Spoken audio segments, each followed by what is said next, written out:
Hello and welcome to Today in History for February 25th. I'm Michael Powell.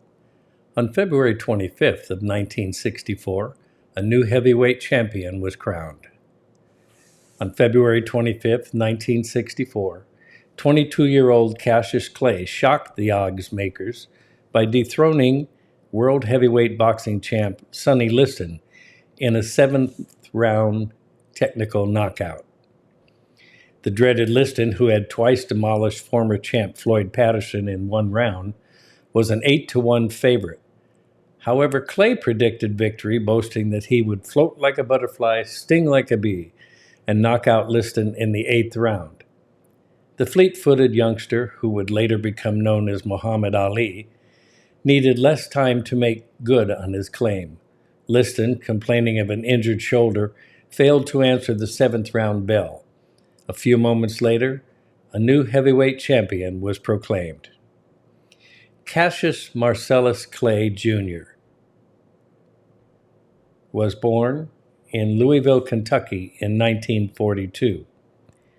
He started boxing when he was 12 and by age 18 had amassed a record of 100 wins in amateur competition. In 1959, he won the International Golden Gloves heavyweight title, and in 1960, a gold medal in the light heavyweight category at the Summer Olympic Games in Rome. Clay turned professional after the Olympics and went undefeated in his first 19 bouts, earning him the right to challenge Sonny Liston, who had defeated Floyd Patterson in 1962 to win the heavyweight title. On February 25th of 1964, a crowd of 8,300 spectators gathered at the Convention Hall Arena in Miami Beach to see if Cassius Clay, who was nicknamed the Louisville Lip, could put his money where his mouth was. The underdog proved no bragging fraud. He had danced and backpedaled away from Liston's powerful swings while delivering quick and punishing jabs to Liston's head. Liston hurt his shoulder in the first round, injuring some muscles as he swung for and missed his target. By the time he decided to discontinue the bout between the 6th and 7th rounds, he and Clay were about equal in points.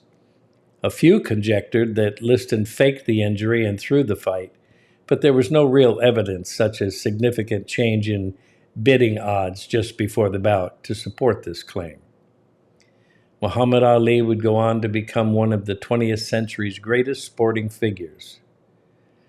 After successfully defeating his title 9 times, it was stripped from him in 1967 after he refused induction into the U.S. Army on the grounds that he was a Muslim minister and therefore a conscientious objector. That year, he was sentenced to 5 years in prison for violating the Selective Service Act, but was allowed to remain free as he appealed the decision. His popularity plummeted, but many across the world applauded his bold stand against the Vietnam War. In 1970, he was allowed to return to boxing, and the next year, the U.S. Supreme Court overturned Ali's draft evasion conviction.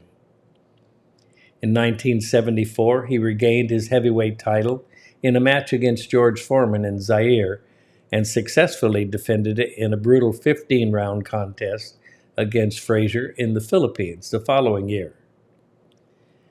In 1978, he lost his title to Leon Spinks, but later that year defeated Spinks in a rematch, making him the first boxer ever to win the heavyweight title 3 times.